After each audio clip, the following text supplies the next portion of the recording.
করতে চাই। এই প্রশ্নটা অনেকের রাগ হতে পারে, আমার কিছু করার নাই। প্রশ্নটা হচ্ছে এটাই, এই উত্তরটা আমি চাই।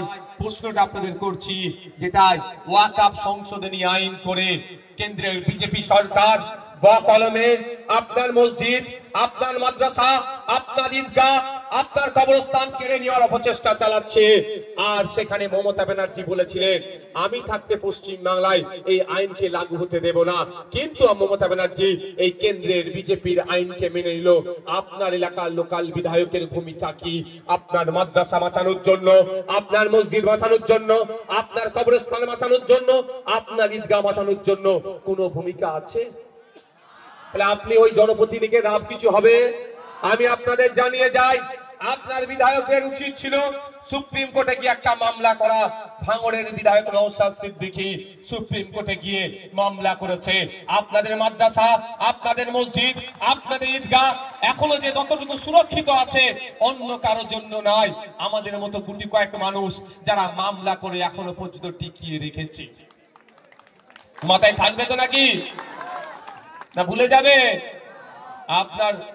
আপনাদের বলে রাখি, কেন্দ্র সরকার কেন এই আইনটা করেছে? মুসলমানদের সম্পত্তি কেড়ে নেওয়ার জন্য শুধু নাকি? না, শুধু এক ঢিলে একাধিক পাখি মারছে। শুধু মুসলমানদের সম্পত্তি কাড়ার লক্ষ্য নয়, ওই যে ভ্যালুয়েবল প্রপার্টি গুলো যে কটা পুরাতন শহর আছে, কলকাতা, মুম্বাই, বেঙ্গালোর, গুজরাট, দিল্লি, হরিয়ানা, সারা ভারতবর্ষে যত পুরাতন শহর আছে খোঁজ নিয়ে দেখুন, 10টা যদি মোস্ট ভ্যালুয়েবল প্রপার্টি থাকে তার মধ্যে 2-4টে ওয়াকফের প্রপার্টি আছে। ওই প্রপার্টি গুলো এখন মোদিজির বন্ধুর নজর পড়েছে, শিল্পপতিদের নজর পড়েছে। ওখানে তারা স্টার হোটেল বানাবে, আমোদ প্রমোদের জায়গা করবে, কিন্তু এমনি ভাবে তো কেড়ে নিতে পারে না। তাই মোদির বন্ধুর পছন্দ হয়েছে, বন্ধুকে গিফট করার জন্য মোদিজি এখন আইনের মাধ্যমে কাটতে চাইছে। কিন্তু এই কাড়াটা শুধু মুসলমানদের আঘাত দিচ্ছে না, ইন্ডিয়ান এভিডেন্স অ্যাক্ট থেকে শুরু করে বিভিন্ন আইনকে আঘাত দিচ্ছে, সংবিধানের একাধিক ধারাতে আঘাত দিচ্ছে।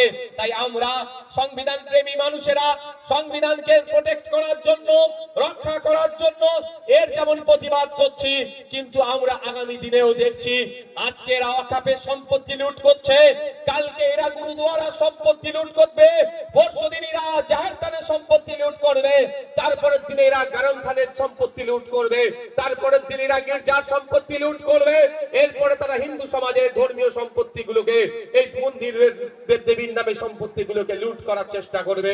তাই শুরুতেই যদি না একে আটকে দেওয়া যায়, এরা আগ্রাসী এই ফ্যাসিস্ট সরকার একটাও ধর্মস্থানের জায়গা সুরক্ষিত রাখবে না, সবটাই এরা ব্যক্তিগত স্বার্থ চরিতার্থের জন্য দখল করে নেবে নতুন আইনের মাধ্যমে।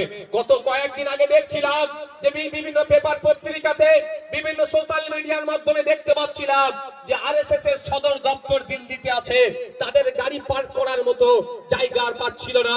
1400 বছরের নাকি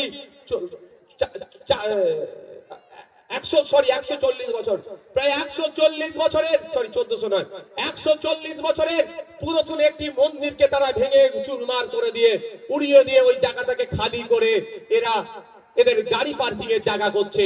তাহলে বুঝুন, এদের যখন প্রয়োজন হবে ওয়াকফ সম্পত্তি আইনের মাধ্যমে নিয়ে নেবে। এদের প্রয়োজন হয়েছে গাড়ি পার্কিং করব, মন্দির ভেঙে গুড়িয়ে দিয়ে গাড়ি পার্কিং করছে। এরা এই রাজনীতি করে। তাই আমাকে আপনাকে সজাগ সতর্ক হতে হবে। এখানে হিন্দু মুসলমান দলিত আদিবাসীর ব্যাপার নয়, এখানে আমাদের জনগণের ব্যাপার, নাগরিকের ব্যাপার দাঁড়াচ্ছে। ঐক্যবদ্ধ হতে হবে, দলবদ্ধ হতে হবে। সামনে 2026 সাল আসছে, এই জবাব আমরা গণতান্ত্রিক প্রক্রিয়াতে দেব, সেই জায়গা আপনাদের আছে। দেখুন।